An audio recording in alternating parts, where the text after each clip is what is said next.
Hello everyone, thank you for watching the new live webinar. This is Songping from NGD marketing team. For some of you who may not be familiar with Neo Live, this is a series of solo talks, panel discussions in which we invite NGD core members, eco-project leaders, blockchain experts to share the latest technological knowledge, project development and industry insights with the community. So our guests today are Tyler Adams, founder of Moonlight, also founder of City of Zion, and Justin Jin, senior engineer from NGD protocol team. So our topic today is about how blockchain empowers digital identity, especially decentralized self-sovereign identity, SSI. So Tyler, Justin, thank you for participating in our session today. Tyler, do you want to start with a self-introduction? Sure. So my name's Tyler Adams. I think a lot of people in the community have probably spoken to me either directly or indirectly over the past 3 years. I work on a project called Moonlight, and I'm also affiliated with COZ, the developer community in the new ecosystem. Cool. So Justin, how about you? Hi everyone, I'm Justin from NGD product team. NGD is an abbreviation of New Global Development. We collaborate with new community developing new functionalities, iteration strategy, and technical researches, etc. Cool. So everyone, just a quick notice. This is a pre-recorded video, and we will open a post on your subreddit and to collect related questions from March 30th to April 6th. So Tyler and Justin will look into those questions and try their best to answer those questions in a timely manner. So back to the topic. So identification helps establish trust in our economy, social and political interactions. While we use passport, driving license as credentials to prove who we are in the physical world, we haven't found the perfect digital solutions for online interaction. So the current ones are fragmented, unsecure, and user-unfriendly. People believe that the blockchain technology can help with the digital identity development. And phrases like self-sovereign identity, decentralized identifier, W3C come into our views. So what are they? What is the relationship or the difference between SSI and DID? So Justin, do you want to start with this? Yeah, sure. Self-sovereign identity, or SSI, is a term used to describe the digital movement that recognizes an individual should own and control their identity without the intervening administrative authorities. It is the opposite of federated identity. So with SSI, entities will be able to prove their identities, others, without the need of any kind of authority. And on the other hand, decentralized identifier, or DID, I think is a new type of identifier to provide variable decentralized digital identity. These new identifiers are designed to enable the controller of the DID to prove control of it and to be implemented independently of any centralized registry, identity provider, or certificate authority. I think these two terms are similar in purpose, and that is to guarantee the self-controllability of an identity rather than by some certain authorities. And DID is more focused on technical means of realization of such purpose. The emergence of distributed ledger technology, or DLT, and blockchain technology provides the opportunity of fully decentralized identity management. And in a DID system, entities are free to use any shared root of trust. Yeah, that's it. Cool. So Adam, Tyler, sorry, do you want to add on this? Sure. So I think we talk about these concepts like they're really novel, but we use these mechanisms like self-sovereign identity. We use decentralized identity also relatively often in our daily lives, or at least some of us more often than not. The big value add that we talk about when we start on a lot of these projects and these initiatives is when we start combining them together. So when you think about, you use the example of a driver's license, for example, right? So a driver's license in a lot of ways is a form of SSI, in that you've been granted this identity. Like when I go to a bar, for example, and they check my identity, the bartender doesn't go to the government and say, hey, is this person valid or not? What they look for on the ID is whether it's legitimate, right? Whether it's an authentic ID that was actually issued by the government itself, right? So they'll look for a foil, a piece of foil in the ID. They'll look for a stamp on it to identify whether it's fake or not, right? Which is what we talk about a lot when we talk about self-sovereign identity.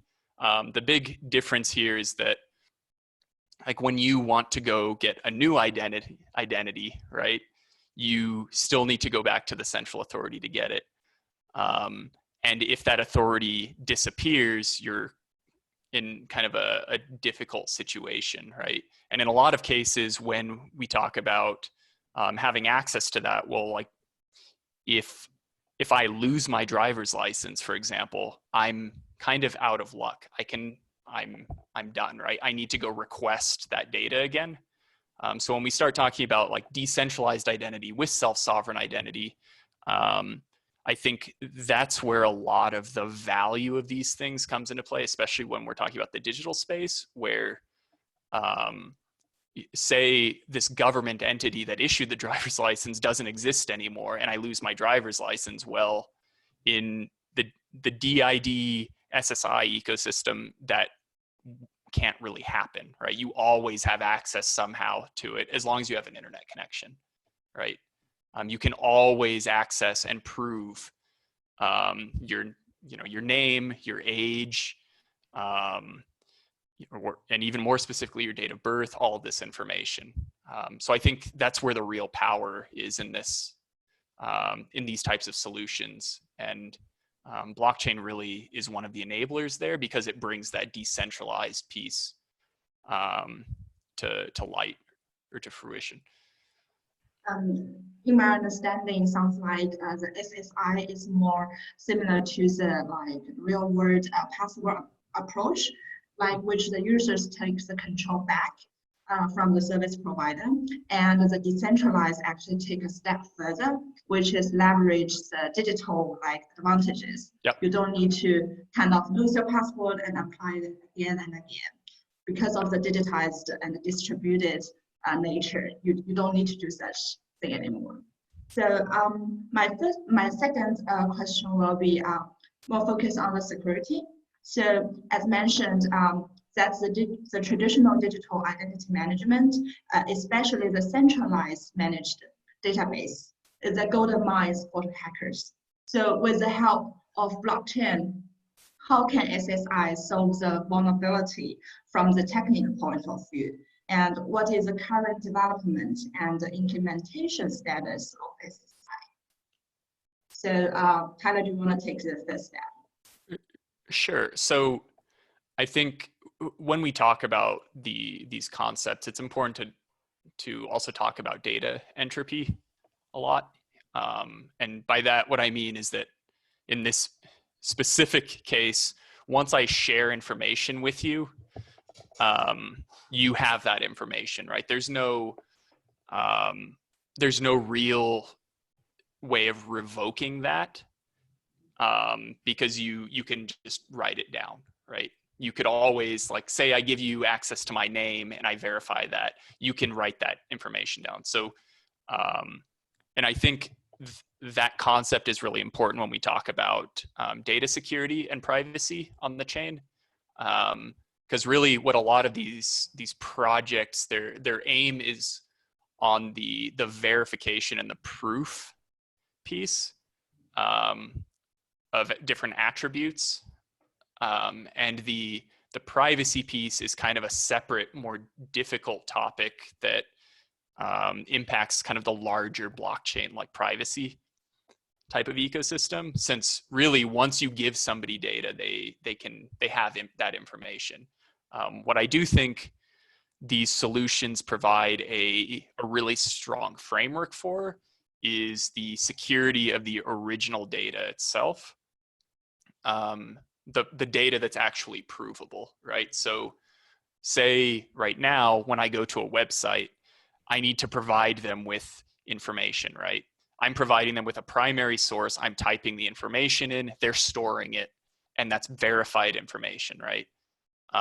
Every single time I go to a site, they request that data, and I'm giving it to them again, and it gets stored in a different way that's deemed acceptable by their organization. It's effectively copied, right? Over and over as verified data. That's attested by whatever the certification authority that granted that data to the original owner is. In like the SSI space and the DID space, more specifically the DID space, what a lot of these projects seek to do is define a framework for how that data should be secured, at least the original data itself. Now, that's not to say somebody could go and just copy, say they're given access to some data, to a proof, they take that data and they copy it, right? Well, they no longer, that's fine, they have that, but they don't have a verified copy of the data, right? There's only one copy of the data that's the original. And we can provide some guidelines that are enforced by the smart contracts and by our ecosystem that enforce certain levels of security around that data.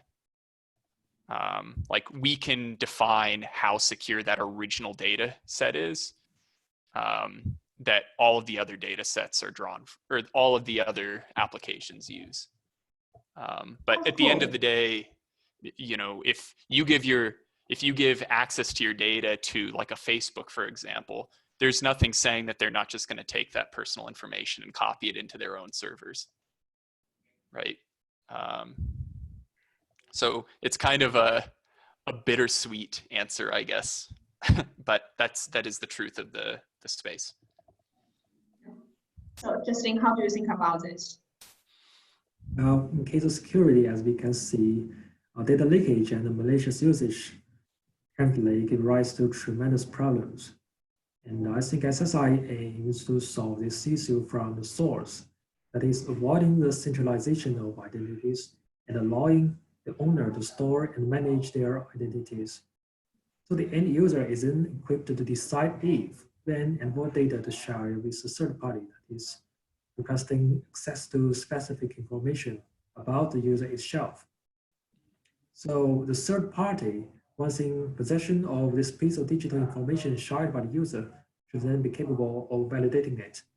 And the validation process involves verifying that the claim is still valid, that it has not been tampered with, and what the issuer was. So this can be compared to a passport is issued by the owner by a valid institution, who is then able to share it on demand with an immigration officer, and who is in turn able to verify it. And so similarly, by using blockchain technology, digital credentials can go through the same process online. That safety is for sure. Yeah, that's it. So, like you guys mentioned, the nature of blockchain is distributed ledgers. So where on-chain data will exist forever. So even though nowadays we can encrypt sensitive data to meet the privacy requirements, what can we do if the hashed info or the encrypted info is reversed with the help of quantum computer or other technological innovations in the future? So, Tyler, do you want to start with this? Yeah, so that's actually that's a topic that I spend a lot of time thinking about. Because of the immutability of blockchain, especially the like with the finality of Neo itself, short of running just a private net and being able to wipe out all the data as needed, if you're running on a public blockchain or network, that is a very real risk, right? I think that when at least for us, we start looking at it, it becomes more of a business decision on our the algorithms that we use to secure the data. So we kind of assume that at some point in time, and with enough effort, this data could be reversed, right? Or you could get the value out of this information, right? You could derive it. The goal for us is to determine, based on the sensitivity of the data and that potential risk, what the proper, as well as what the user experience needs to be, what the proper kind of combination is, right? So for us, depending on the type of data, the security mechanism that's used around it is different, right? And that ranges from a zero knowledge proof to an encryption, either symmetric or asymmetric encryption algorithm, right? So it kind of varies depending on what that data is. There's another variable here too, and that's the kind of the horizon where the data is no longer valuable, right? So, my name is Tyler Adams and I have some personal information. Well, in 300 years, say Neo in 300 years, is a blockchain that's running, right? Is my personal data relevant to people? Like, is it worth anything, right? I'm not going to be around in theory. Like, it's not useful to anybody. So there are a few different variables, and then depending on what that data looks like, we kind of make I guess I would call it a calculated risk about how to handle that data, which is how most businesses handle that, right? What your data storage and management policy looks like. Again, my previous answer was bittersweet. This is the same way, right? I think we need to design these systems under the assumption that eventually they can be confounded, I guess is the way I would put it. Yeah, it's a very interesting perspective. Like you said, it's always sweet bit and compromise. Realistic decisions need to be made. So, Justin, how do you think about on this topic? Yeah, I agree with Tyler's opinion. I don't think this will be a problem for SSI. For example, here in several ID, only public data are stored on-chain, such as issue identity, revocation, registry, schema, and claim hashes. So as these data are public, we don't need to worry that they are hacked or cracked. And for claim itself, user can decide whether to upload their claim on-chain or off-chain. So I think this will provide enough safety against quantum cracking.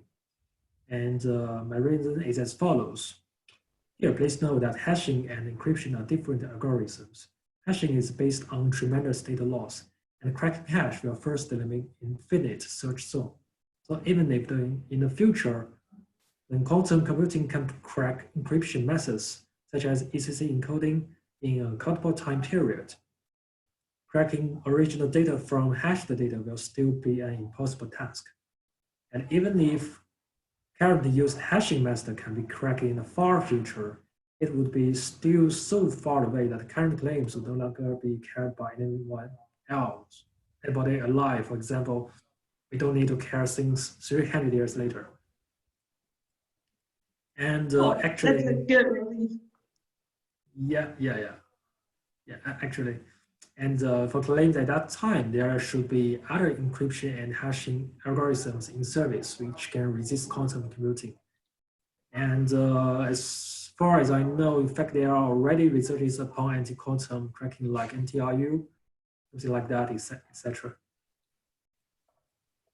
Yeah, that's it. Well, it's good to know. So my following question will regarding the regulations and compliance. So as we all know, GDPR is a quite aggressive regulation, which is to give the EU citizens more control over their personal data. So what do you think about the impact of GDPR on the development of digital identity solution, especially the SSI? And since the regulations vary from countries, which country do you think has the biggest chance to stand out? So Justin, do you want to start with this? Yeah. Yes, sure. GDPR is an aggressive regulation which aims to protect user data safety, but unfortunately, we can say that the majority of current internet productions and services around the world do not reach this restriction. And those who have not reached the GDPR restriction only have two ways to go. One is endeavor to catch up with standards, and the other is to totally give up their business in Europe. So I think for those who want to survive, secured ID strategy, which can prevent personal data leakage, is in great need.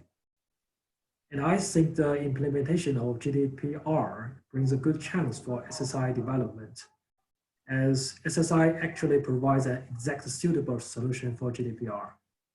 SSI aims to provide better protection upon personal data safety and privacy, and thus accords well with GDPR's principles, as people will neither need to provide private data nor obliged to provide private information to prove his or her identity to a third party.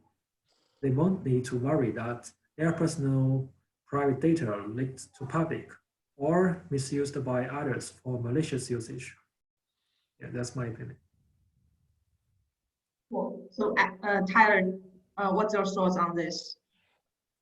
So to start off, I think when we talk about these projects that are making progress in this space, I think, and we've seen this actually over the past few years, there are a number of SSI projects that exist in the ecosystem. I think, to address the first part of your question, we're seeing a lot of them show up very slowly on really long timelines because of this, a lot of the discussions around GDPR and how that can be handled, right? This isn't, when we talk about SSI on blockchain, that as soon as you put any data on there, you can't just delete it, right? It's immutable. So in theory, as soon as a company releases a product on a public network, they are potentially liable for that data in perpetuity, right? So when we look at like a lot of these regulations, that potentially means that 50 years down the road, a company can be liable for something they did the first day they launched, right? And I think we're seeing a lot of these companies or these projects in this space tread very carefully around how they release as a result of that, right? When I think about the way GDPR is being enforced and is written or is handled in legislation, it like we are already in theory like blockchain doesn't really, I mean, it's accommodated in GDPR, but in a lot of ways it's in violation just in itself, right? when you look at GDPR, it's not even really clear who the different actors are in the ecosystem. Is it the node operators because they're technically running the code? Is it the project that issues the code, right? Who is actually, is it the consensus nodes, right? That process the invocation and mint the blocks? Like we are already like within the blockchain ecosystem, technically in violation because of the way GDPR handles itself, right? It's a blanket, and it's meant to be a blanket. So I think over the next few years, we'll probably see a lot of changes in that framework, in that regulatory fabric, to accommodate blockchain. And I think as soon as that happens, we'll start to see a lot of these SSI and DID products start to show up, because I think a lot of them are kind of waiting for the ball to drop, so that they aren't in a really dangerous situation, right, within the EU. Regarding communities that are really interesting to me in this space, I'm a little biased on this, but I think the United States will be very interesting to see how this unfolds, right? So California just implemented, I think it's the CCPA, right, which is the California Consumer Protection Act. So that is kind of in this space, and I think we're going to see a lot more implementations like that at a state level. That's kind of been the trend recently. So I'm very curious to see how each of these different states handle it. I'm not looking forward to trying to support all of them in our project, because it's going to be very patchwork at first until something at a higher level shows up, or maybe in a decentralized fashion, they all agree on what it needs to look like and it's managed at a state level. I think it's going to be very interesting to see all of the different implementations. I think at the end of the day, it's sort of a trial and error type of climate right now, where, this really is sort of the Wild West for this type of thing. It's all kind of brand new, both at a regulatory level, but then also at a product level. That's true. I mean, when there's always a huge amount of uncertainty or unclarity, then there's always space for innovation, like something new gonna stand out. So following questions. So like you also mentioned, like for the digital world, we kind of personal individual users were forced to like fill out all those different KYC, AML forms and upload our IDs repeatedly to different like service provider websites. So I kind of believe that the implementation of SSI can solve this problem. So is this true? And would you mind, like, Tyler, you sharing more information about the use cases of SSI? Sure. So to answer your or address your statement directly, it absolutely helps. In the same way that, I have my driver's license, for example, and when I go to, again, a bar and they check my ID, I have this ID I can give them, right? I don't need to tell the bartender or whatever to go to the local government, issue a request, get all the data. I need to go through a verification process with them, right? I can just give them the ID, they trust the ID, and you're good, right? This is kind of building on top of that, but in the digital space, right? So now, you go to, in the blockchain space, like an exchange, for example, or maybe outside the blockchain space, you are opening a new bank account, right? You need to provide your personal data to that entity every single time. You need to upload that information. When we think about SSI, you don't necessarily need to do that. You need to do it one time, and then that's stored against your identity. And then what you're really doing is you're issuing access to the proof, or in this space, a lot of the time we refer to it as like a claim, right? So you're issuing access to the claim, or specifically what we call an attestation, and then you know, the recipient of that can look at the data and say, yeah, they're good or not, right? Now, you know, again, it's always kind of a good and bad type of situation that really depends on, and this is the same outside of this space too. At some point, there needs to be some degree of trust, right? We spend a lot of time in the blockchain space talking about trustless. Everything is like trustless. I don't need to trust anything. I can trust in the math, right? And the technology. At some level, you still have to have some degree of trust, right? So in this space, at some point, like you need to trust somebody that they have done the verification. So for us, like for Moonlight, we do verification services, right? We're a verifier also. So maybe an exchange trusts one verifier over another verifier, right? At some point in time, you need to have trust, right? That's the same outside of that space too. In my bar example, you know, the bartender trusts the government that they have vetted this information and asserted that this person is of a certain age. In that example, it's because they also set the laws, but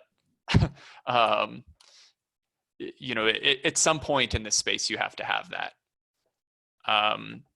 Regarding use cases, you know, I'm using the bar one because I think that's probably very approachable to people. You know, one of the big ones that I think about is what happens if a country implodes, right? And you have to immigrate somewhere else. Well, that identity that you had, and maybe you have to leave all your documents behind, right?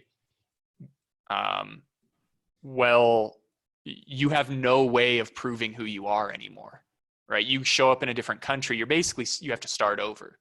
You have no identity whatsoever. In this type of solution, that's not an issue because the verifier, that verified data is published in a decentralized way, right? So that data is always available, whether your country of origin implodes or not. And that goes also to like academics, right? Maybe what if your university ceases to exist? Who is going to verify your academic credentials to an employer if the university doesn't exist anymore? Or, you know, for that matter, if you default on your student loans and they decide they're not going to verify that you have a degree or not, simply because you can't afford to pay for the loans afterwards. That's kind of a separate, at least to me, a separate issue, right? Like whether you've attained a certain level of education is a separate piece of whether you have paid for it, right? That doesn't impact the level of knowledge you have. So I think there are really big benefits in this space that can change a lot of things. I mean, in the United States, we still, when we vote, right? Think about the way that you vote for political candidates. Well, a lot of the time it's still a piece of paper and a pencil, right?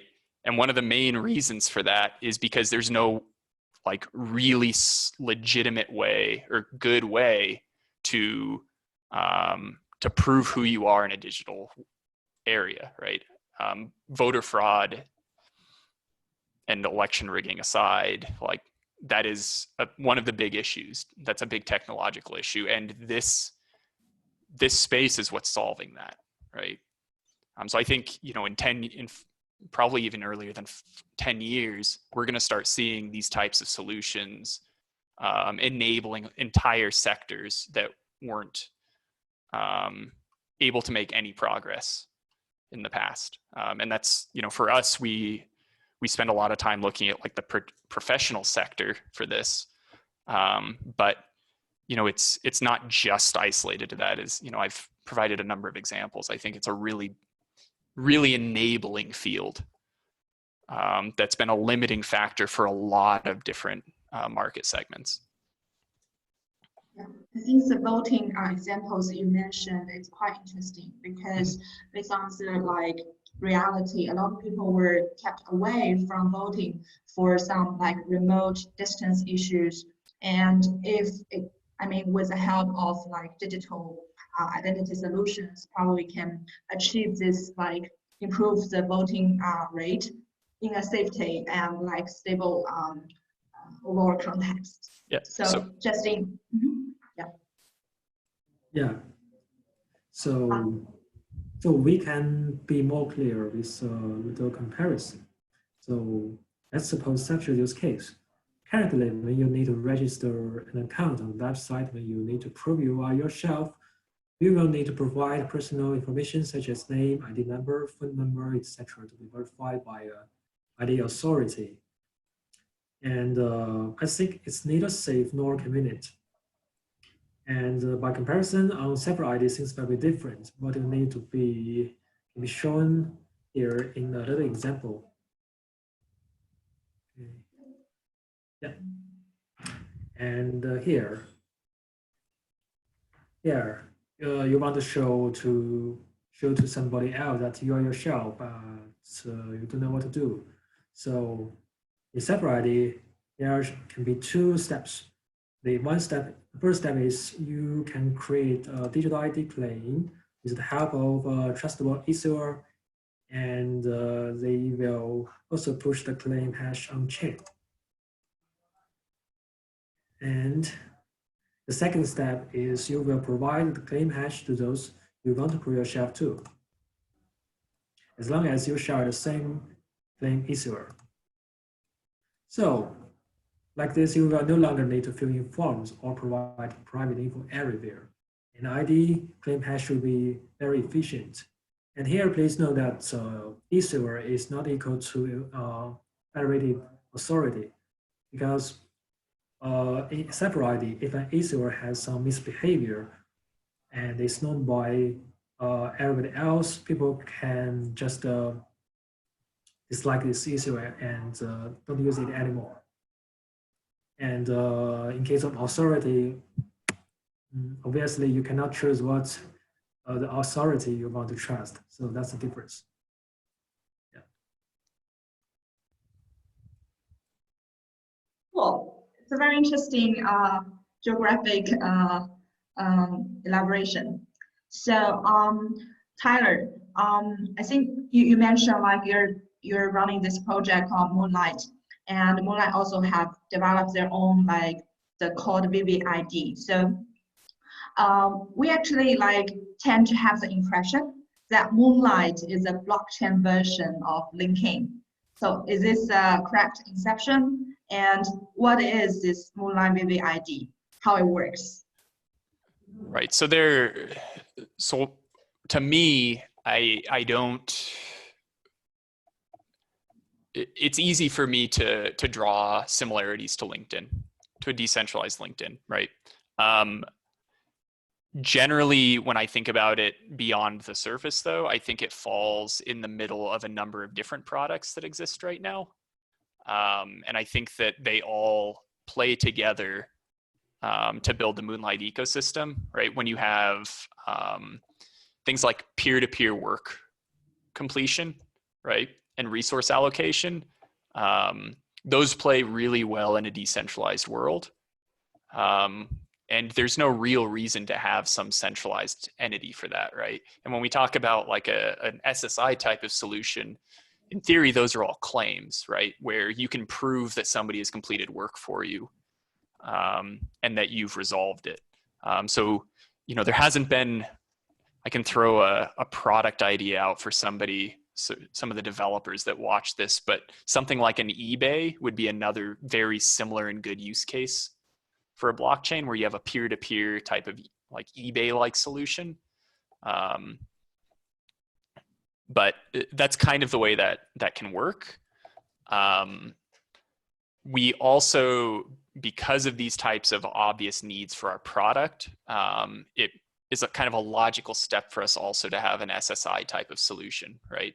We have to build out that facility anyways for the Moonlight product. So we also have a B2B type of project called Vivid, which is it's an SSI solution, but beyond that, it's really more of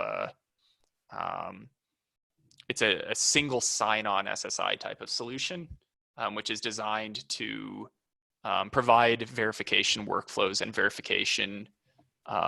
verified attributes to other projects without needing to necessarily interface with the blockchain directly or to build out that infrastructure. So when we talk about all of these projects or concepts, all these market segments that are really enabled by this technology, that's what we're working to really unlock, where you can go and you log in with your verified identity and you control those attributes that they access. You know, these applications don't necessarily need to know anything about blockchain. All that they really want is access to verified information. And if one of their users doesn't have that verified information on their identity, we provide those workflows for the users or for the third parties to issue to their users through kind of industry standard protocols, right? So if anybody has ever, you know, logged in to a web application using their Google account, for example, right? That's effectively a very similar workflow to what we're providing, except that it's a digital identity with verified credentials. So that's kind of what Vivid is as an SSI solution. From a technical perspective, we'll have a lot more information out probably in the next week or so. I have an article right now that's pending release for the community to review, but that's already built into, so we just did a release. A lot of that functionality has already been implemented in the release and people are using it right now. Cool. It's very nice to have, I mean, like such a SSI solution as this Vivid ID. And as a community may know as well, there's another one called serif ID. So Justin, I know you're working on this one. So would you mind also do a little bit elaboration on this option? Yeah, sure. So you can, this is a brief introduction about the structure of serif ID. Here you can see in the picture, there are altogether 4 different roles here, including the issuer, the holder, the verifier, and the root of trust. And you can see the issuer is a role who will issue claim credentials to everybody else, and holders will hold these issued credentials, and they will send this presentation to the verifiers once it is needed. And the overall network is governed by the root of trust. And a small example can be shown here, and to show you how these rules cooperate with each other in the system. So let's suppose there is a man who wants to book a hotel room for traveling purpose. What he will do firstly is to he will apply a claim credential from a widely trusted issuer, and then he will become a holder automatically of his own SSI claim. And then he will pass his credential to the hotel, who is a verifier in this case. Yeah, and the hotel can verify this credential online if he wants to the root of trust. Yeah, that's it.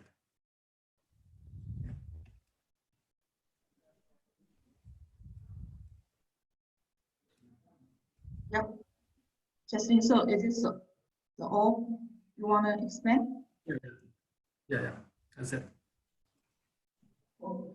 So just as a complementary, the serif ID actually also developed a website on which they put a demo, which is quite interesting for some interactions. You can, if you want to know more about this serif ID, you can just go visit the website and explore the information there. So as our last question today, so it's for both guests. So what's, as the two projects you two just mentioned, so what's the next steps? So Tyler, do you want to start with this? Yeah, so there are a few things that as a team we are really focusing on. The first one is more verified attributes, right? So as a verifier, we find that really important, and that's really useful as a user of our own SSI tool, right? The more attributes, or I guess if we're using the SSI terminology, the more claim topics that we can issue or issue verification against, the more powerful our product is, both Vivid and Moonlight, right? So that's definitely a focus for us. The next really big area for us is, and this was kind of brought up in the last question, is that adoption piece. So what we're really trying to do with this is drive Neo adoption through our platform without, in theory, a lot of people even knowing that they're using the Neo platform, right?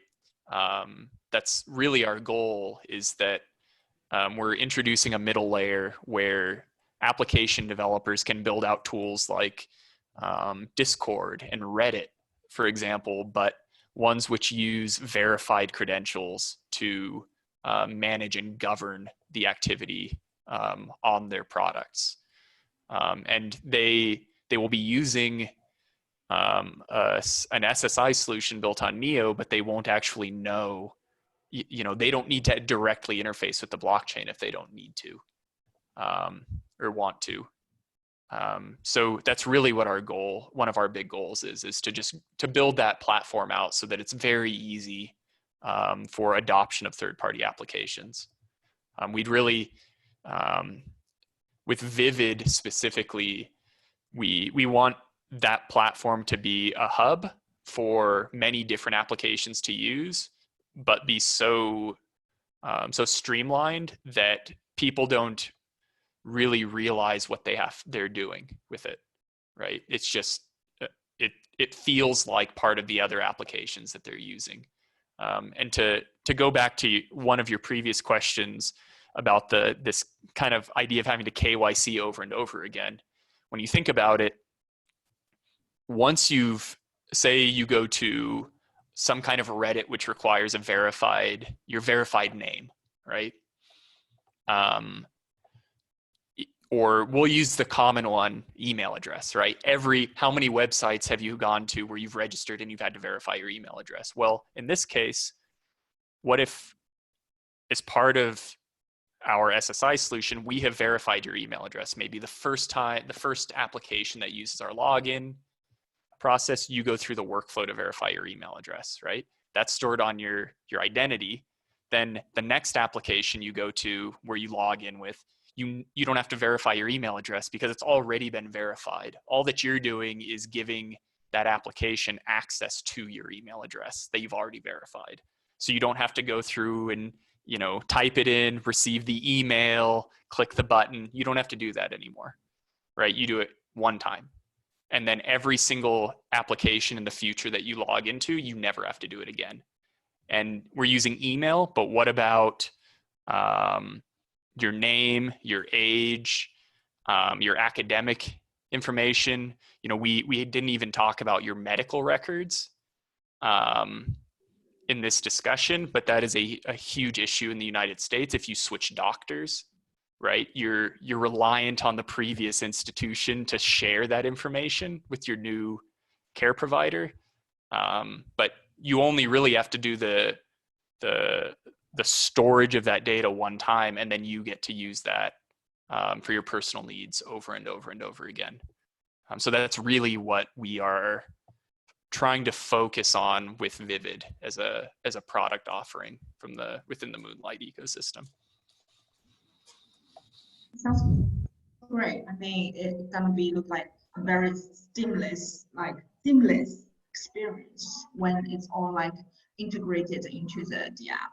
So Justin, so what's the plan for serif finding? Yeah, currently we have done corresponding smart contract template and the corresponding SDK and the DID resolver, which can work well with Neo 3. And we have also a website where you can find more project description, a demo, and a white paper. And we are now working on adding more functionalities to separate you, just such as recovery strategy. Here, what we mean by recovery strategy is that maybe sometimes the issue of a loss is public key, and for ensuring that he will maintain full control of the smart contract he has pushed on the chain, and he can set up some recovery addresses, and with the signature of these recovery keys, he will get back control of the smart contract or reset the public keys, etc. And I have also some ideas about, so maybe we can in the future collaborate with other parts of the new components, like maybe the new FS, maybe for example, as I have mentioned before, the quantum computing can always crack encryption strategies, but not hashing strategies. Maybe we can use this idea to store only the hash of the data on chain instead of the data itself, and such like that. And another idea is that there can be such occasions where you lost your playing credential, and if anyone else got a credential, maybe he can use it instead of you. And upon such occasions, maybe we can get some other recovery strategies where you can claim the credentials back from the issuer and so on. Yeah, and I think you will see a much more profound separate in the near future. Yeah, that's it. Cool. I think that's the end of our session today. So thank you guys. And just a reminder, which I mentioned at the very beginning, there's going to be a subreddit, like there's going to be a post on the Neo subreddit where we're going to collect questions and answer the questions. Okay, that's all. Thank you guys. Thank you.